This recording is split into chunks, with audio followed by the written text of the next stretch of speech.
कभी तुमने अपने जीवन को बहुत ध्यान से देखा है, इतना ध्यान से कि कुछ क्षण के लिए तुम्हारे भीतर कोई विचार न हो और तुम केवल देखते रहो अपने शरीर को, अपनी सांस को, अपने आसपास की दुनिया को, और सबसे ज्यादा अपने भीतर चल रहे उस अनजान संसार को, जहां हजारों विचार जन्म लेते हैं, हजारों इच्छाएं उठती हैं, हजारों सपने बनते हैं और हजारों डर तुम्हें भीतर से खींचते रहते हैं। तुम सुबह उठते हो लेकिन वास्तव में जागते नहीं हो।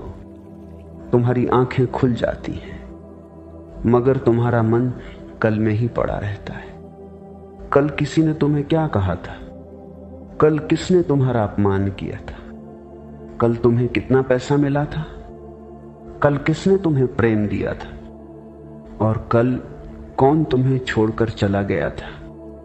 तुम शरीर से आज में होते हो लेकिन मन से हमेशा अतीत या भविष्य में भटकते रहते हो, और यही मनुष्य की सबसे बड़ी विडंबना है। जीवन हमेशा वर्तमान में घट रहा है लेकिन मनुष्य हमेशा वहां रहता है जहां जीवन नहीं है। अतीत अब नहीं है, भविष्य अभी आया नहीं है, और वर्तमान को तुमने कभी पकड़ा ही नहीं। यही कारण है कि मनुष्य जीवन भर जीवन की तलाश करता रहता है और जीवन उसके सामने से गुजरता रहता है। एक नदी तुम्हारे सामने बह रही हो और तुम नदी की पुरानी लहरों को याद करते रहो या आने वाली लहरों की कल्पना करते रहो, तो क्या तुम नदी को देख पाओगे? नहीं, तुम नदी के बारे में सोचते रहोगे लेकिन नदी तुम्हारे अनुभव से बाहर रह जाएगी। जीवन भी ऐसी ही नदी है, बहता हुआ, कषण कषण बदलता हुआ, और तुम उसे पकड़ना चाहते हो। तुम चाहते हो कि जो सुंदर है वह हमेशा सुंदर रहे, जो तुम्हारा है वह हमेशा तुम्हारा रहे, जिससे प्रेम है वह कभी दूर न जाए, तुम्हारी जवानी कभी बूढ़ी न हो, तुम्हारा शरीर कभी बीमार न पड़े, तुम्हारी सफलता कभी समाप्त न हो। और यहीं से दुख पैदा होता है क्योंकि जीवन तुम्हारी इच्छा के अनुसार नहीं चलता। जीवन अपने नियम से चलता है। सूरज तुम्हारी इच्छा से नहीं उगता, फूल तुम्हारी इच्छा से नहीं खिलता, ऋतु तुम्हारी इच्छा से नहीं बदलती, और मृत्यु भी तुम्हारी अनुमति लेकर नहीं आती। फिर तुम क्यों चाहते हो कि जीवन तुम्हारे आदेश पर चले? यही प्रश्न ध्यान का पहला द्वार है, और इस प्रश्न को समझने के लिए हमें हजारों वर्ष पीछे जाना होगा। उस समय जब भारत की धरती पर एक राजकुमार रहता था।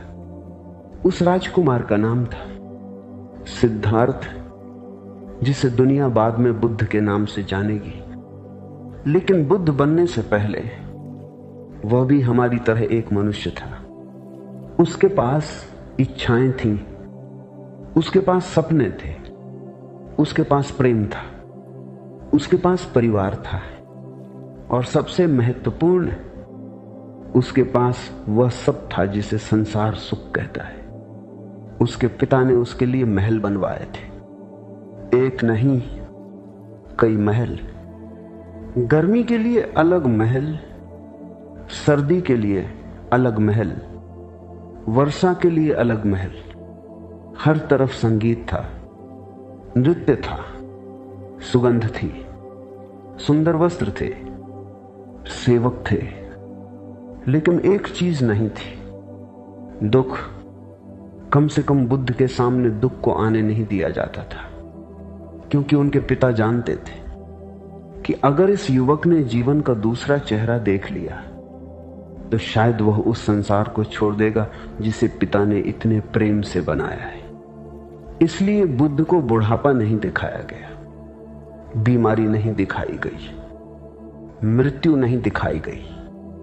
उन्हें केवल जीवन का सुंदर चेहरा दिखाया गया।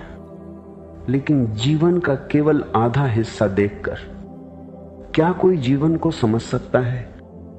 नहीं, क्योंकि जीवन में फूल है, तो कांटा भी है, जन्म है तो मृत्यु भी है, हंसी है तो आंसू भी है, मिलना है तो बिछड़ना भी है।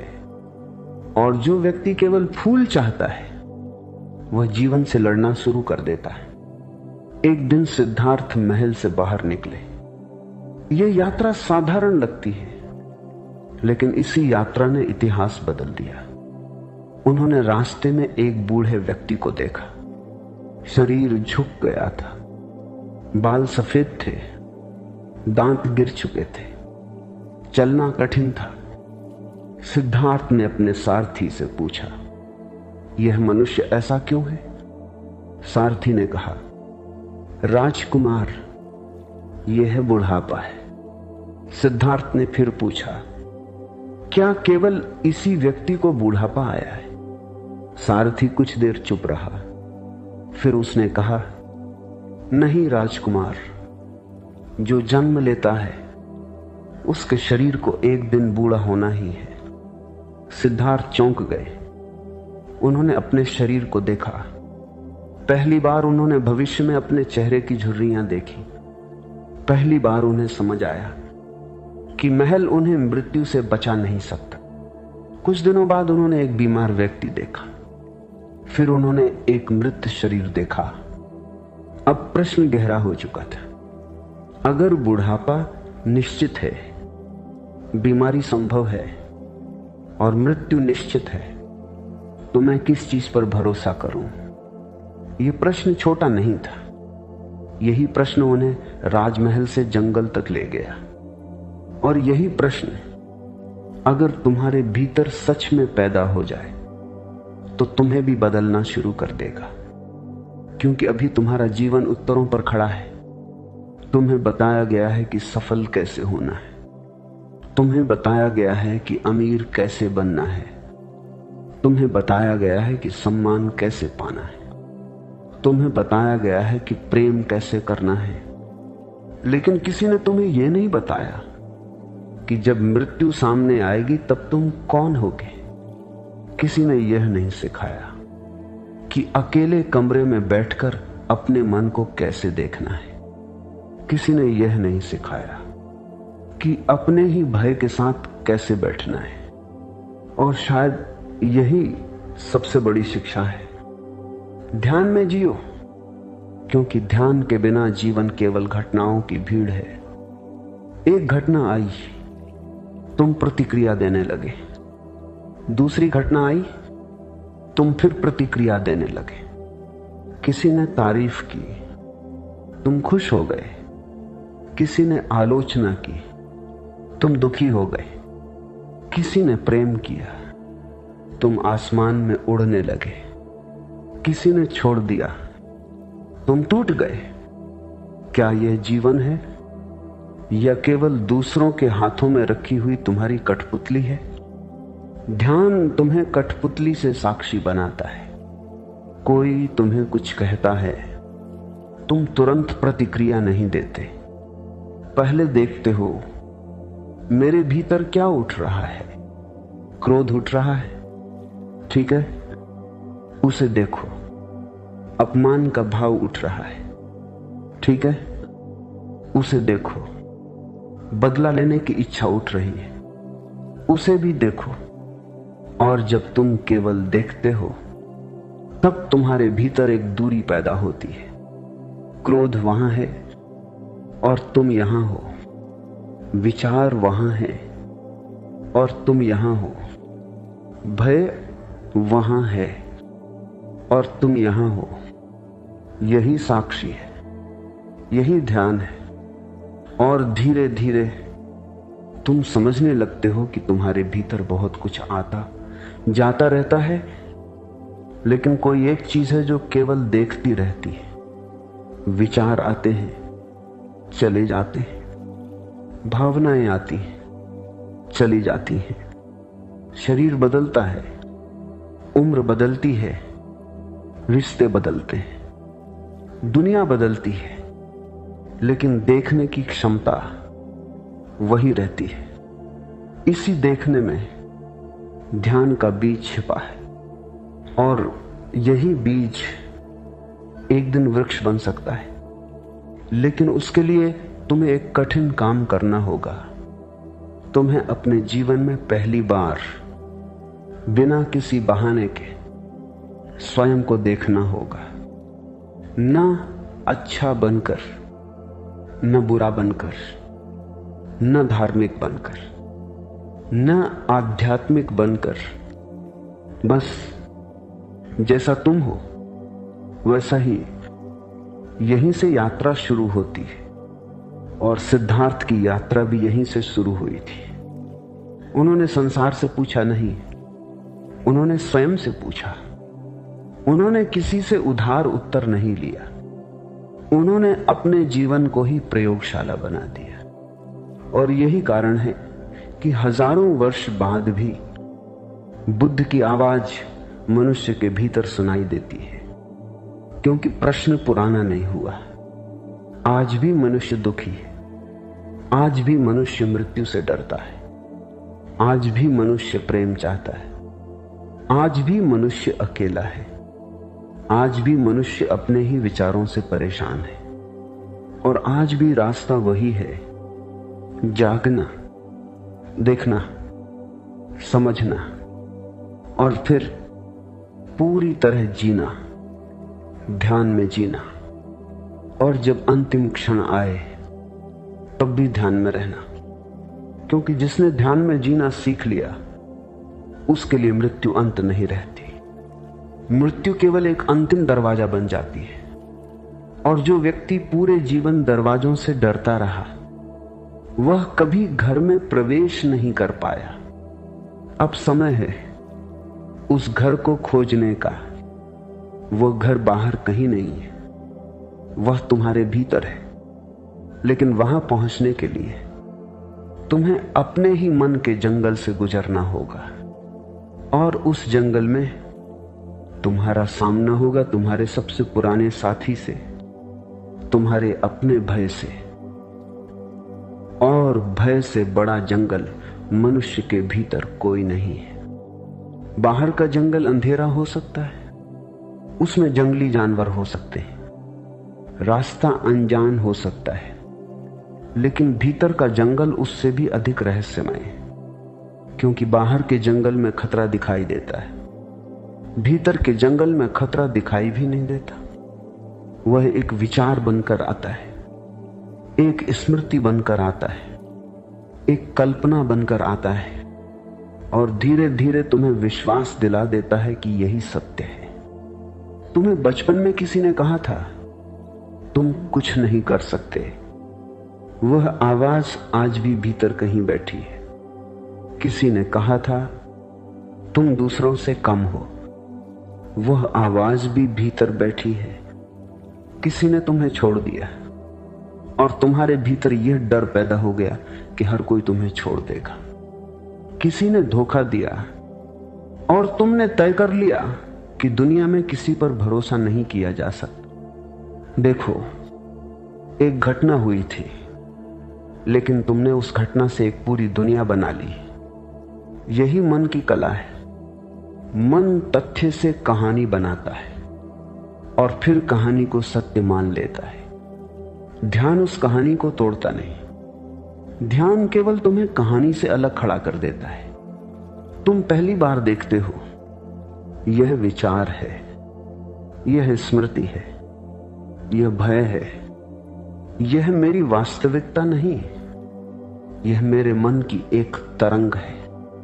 और जिस क्षण तुम तरंग को तरंग की तरह देख लेते हो उसी क्षण समुद्र दिखाई देने लगता है। यही बुद्ध की दृष्टि थी।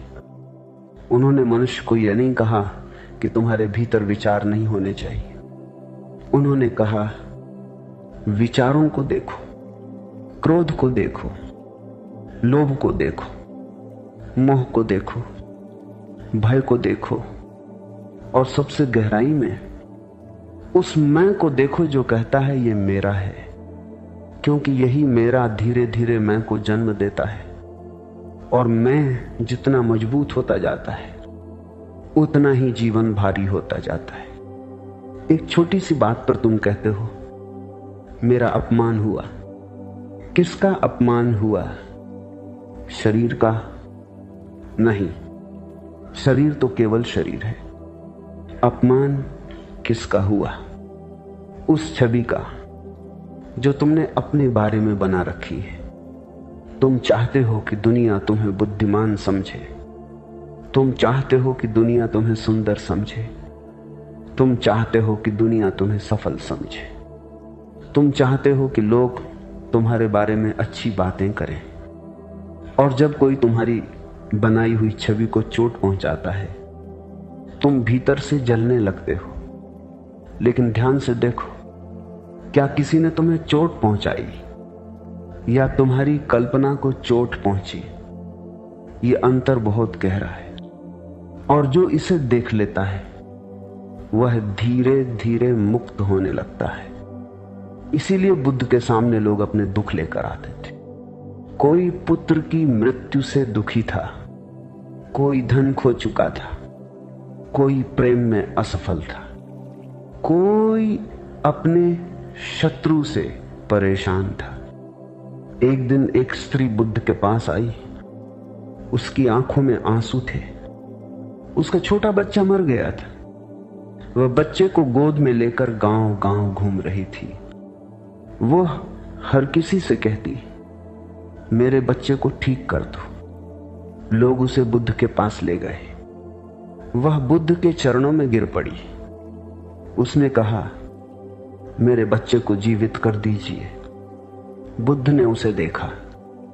उन्होंने कहा, मैं तुम्हारी सहायता करूंगा, लेकिन पहले मुझे एक मुट्ठी सरसों के दाने ला कर दो। उसकी आंखों में आशा चमकी। बुद्ध ने आगे कहा, लेकिन सरसों के दाने ऐसे घर से होने चाहिए जहां कभी किसी की मृत्यु न हुई हो। स्त्री गांव में चली गई। पहले घर पर उसने पूछा, क्या यहां कभी किसी की मृत्यु हुई है? घर के लोगों ने कहा, हां, हमारे पिता की मृत्यु हुई थी। वह दूसरे घर गई। वहां भी किसी की मृत्यु हुई थी। तीसरे घर में भी, चौथे में भी। धीरे धीरे उसे समझ आने लगा, मृत्यु केवल उसके घर नहीं आई थी। मृत्यु हर घर में आई थी। हर परिवार ने किसी को खोया था। हर आंख ने कभी न कभी आंसू देखे थे। और शाम तक वह बुद्ध के पास वापस आई। उसकी गोद खाली थी, लेकिन इस बार उसकी आंखों में पहले जैसा पागलपन नहीं था। उसने कहा, भगवान, अब मुझे समझ में आ गया। बुद्ध ने कुछ नहीं कहा। कभी कभी सबसे बड़ी शिक्षा शब्दों से नहीं दी जाती। जीवन स्वयं शिक्षक बन जाता है। उस स्त्री ने मृत्यु को स्वीकार किया और उसी क्षण उसके भीतर एक नया जीवन जन्मा, समझ का जीवन। यही ध्यान है। ध्यान का अर्थ दुख को खत्म करना नहीं है। ध्यान का अर्थ दुख को समझना है, क्योंकि जिस दुख को समझ लिया जाता है वह तुम्हारा शिक्षक बन जाता है, और जिसे समझा नहीं जाता वह तुम्हारा मालिक बन जाता है। तुमने अपने जीवन में भी देखा होगा, कभी कभी सबसे बड़ी पीड़ा के बाद मनुष्य पहले से अधिक गहरा हो जाता है। किसी प्रिय व्यक्ति की मृत्यु, किसी रिश्ते का टूटना, व्यापार में असफलता, अपमान, अकेलापन, अगर तुम उनसे भागोगे तो वे घाव बन जाएंगे। अगर तुम उन्हें ध्यान से देखोगे तो वे द्वार बन सकते हैं। इसलिए जीवन में जब दुख आए, तुरंत यह मत पूछना यह मेरे साथ ही क्यों हुआ। पहले पूछना, यह मुझे क्या दिखाने आया है। शायद ये तुम्हें तुम्हारे अहंकार के बारे में बताए। शायद ये तुम्हें तुम्हारी अपेक्षाओं के बारे में बताए। शायद ये तुम्हें बताए कि तुम किसी चीज को जरूरत से ज्यादा पकड़ कर बैठे थे। शायद ये तुम्हें यह बताए कि तुम दूसरों की स्वीकृति पर जी रहे थे। दुख को दुश्मन मत बनाओ, उसे दर्पण बनाओ। क्योंकि दुख तुम्हें तुम्हारा चेहरा दिखाता है। खुशी में आदमी अक्सर सोया रहता है, दुख में उसकी आंखें खुल सकती हैं, लेकिन केवल तब जब वह दुख से भागे नहीं। बुद्ध के जीवन में भी ऐसा ही हुआ। राजमहल में रहते हुए उनके पास सुख था, लेकिन जागरण नहीं था। जब उन्होंने बुढ़ापा देखा, बीमारी देखी, मृत्यु देखी, तब उनके भीतर प्रश्न पैदा हुआ और प्रश्न ने उन्हें यात्रा पर भेज दिया। उन्होंने महल छोड़ा, लेकिन महल छोड़ना उनकी मंजिल नहीं थी, वह केवल पहला कदम था। उन्होंने अनेक साधनाएं की, कठोर तप किया, शरीर को बहुत कष्ट दिया, लेकिन एक दिन उन्हें समझ आया सत्य शरीर को यातना देने से नहीं मिलेगा और न ही इंद्रियों की अंधी दौड़ में मिलेगा। उन्होंने मध्य मार्ग खोजा। यह मध्य मार्ग केवल भोजन या तप का संतुलन नहीं था, यह जीवन के प्रति एक नई दृष्टि थी। न पकड़ना, न भागना, न दबाना, न अति करना, बस देखना, जैसे आकाश बादलों को देखता है। बादल आते हैं, चले जाते हैं, आकाश ने उन्हें रोकता है, न उन्हें भगाता है। तुम भी अपने मन के आकाश हो। विचार बादल है, भावनाएं बादल हैं, भय बादल है, इच्छाएं बादल हैं, लेकिन तुम आकाश हो। समस्या यह है कि तुमने अपने आप को बादल समझ लिया है। तुम कहते हो मैं दुखी हूं, ध्यान कहता है दुख उपस्थित है। अंतर देखो, मैं दुखी हूं, इसमें तुम और दुख एक हो गए। दुख उपस्थित है, इसमें तुम साक्षी हो गए। इसी छोटे से परिवर्तन में बहुत बड़ा द्वार खुलता है। कल से एक प्रयोग करना, जब क्रोध आए मत कहना मैं क्रोधित हूं, कहना मेरे भीतर क्रोध उठ रहा है। जब डर आए कहना मेरे भीतर भय उठ रहा है। जब खुशी आए कहना मेरे भीतर आनंद की लहर उठ रही है। तुम धीरे धीरे अनुभव करोगे कि तुम भावनाओं से थोड़े अलग हो, और यही दूरी मुक्ति की शुरुआत है।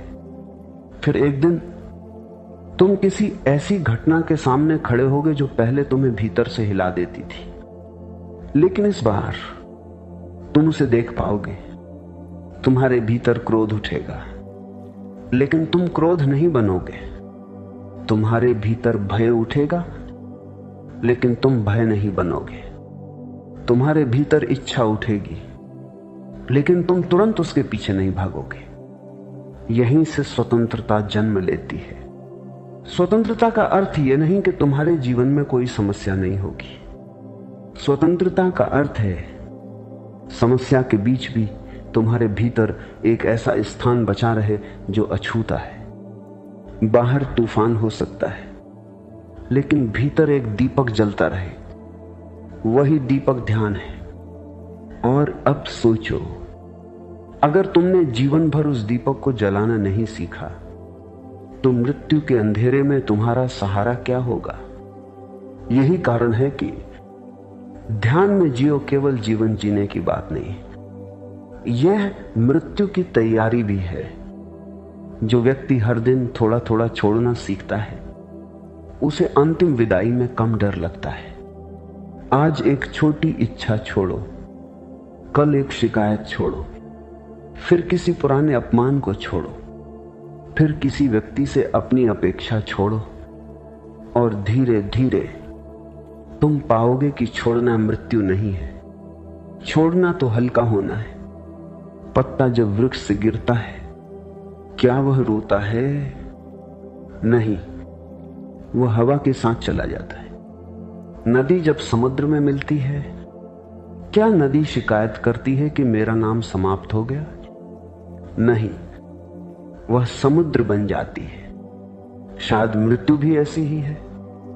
तुम्हारा नाम छूटेगा, तुम्हारी पहचान छूटेगी, तुम्हारी संपत्ति छूटेगी, तुम्हारे रिश्ते छूटेंगे, तुम्हारा शरीर भी छूटेगा, और जो कुछ भी तुमने मैं समझा था वह धीरे धीरे हाथ से निकल जाएगा।